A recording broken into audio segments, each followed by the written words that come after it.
So சொன்னது எல்லாமே செய்யணும். கொஞ்சம் கொஞ்சமா படிப்படியா அதை செயல கொண்டு வரணும். அதுல ரொம்ப தெளிவா இருக்கிறோம். அதனாலதான் ஆட்சிக்கு வந்த உடனே இந்த குறைஞ்ச நாட்களுக்குள்ளேயே இதை நடைமுறைக்கு கொண்டு வந்திருக்கிறோம். தமிழ்நாட்டில் இருக்கிற பெண்கள், பெண் குழந்தைகள் எல்லாருமே பாதுகாப்பா தன்னம்பிக்கையோடு இருக்கணும். அதுக்கான முதல் கட்டம் தான் இந்த ஸ்டெப். இது மனசுக்கு ஒரு மன நிறைவை கொடுத்தாலும் அதே நேரத்தில் பெண்களை பத்தின சில செய்திகள்லாம் கேட்கும் போது உண்மையிலேயே மனசு பதறுது, கண்ணு கலங்குது, அது கண்ட்ரோல் பண்ணவே முடியல.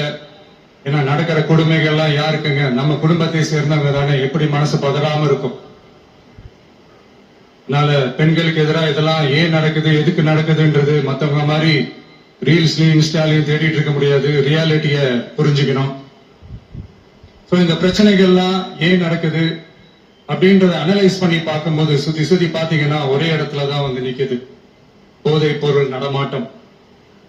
அதை வேரோட பிடுங்கி எறியணும்.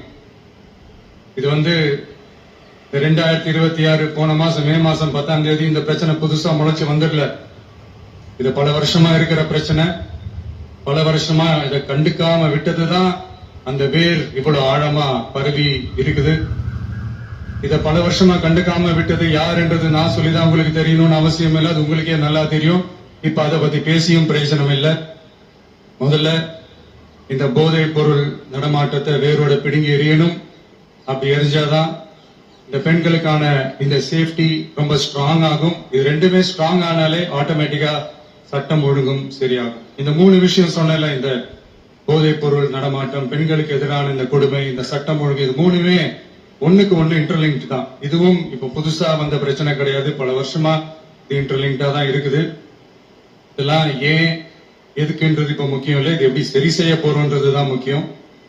பட் அதே நேரத்துல இன்னொன்னையும் நம்ம மனசுல எடுத்துக்கணும். இந்த பெண் குழந்தைகளுக்கான இந்த பாதுகாப்பு இது வெறும் சட்டம் ஒழுங்கு சம்பந்தப்பட்டது மட்டும்தானா அப்படின்னு கேட்டீங்கன்னா இல்ல. இது சமூக ஒழுங்கும் சம்பந்தப்பட்டிருக்கு. சமூக ஒழுங்குல தனி மனித ஒழுங்கும் சம்பந்தப்பட்டிருக்கு. தனி மனிதன் ஒழுங்கா இருந்தாலும் அந்த சமூகம் தன்னால மாறும். ஒரு கட்டுப்பாட்டோட ஒரு பொறுப்பா இருந்தாலே இந்த மாதிரி பல பிரச்சனைகளை நம்ம கண்ட்ரோல் பண்ணலாம். படிக்கிற இடத்துல, வேலைக்கு போற இடத்துல, டிராவல் டைம்ல, டெய்லி லைஃப்ல பயம் இல்லாம மரியாதையோட நம்ம பெண்கள் வாழணும். அதுக்கான ஒரு அட்மாஸ்பியரை நம்ம கிரியேட் பண்ணணும். அதுதான் நம்மளுடைய ஃபர்ஸ்ட் டார்கெட்.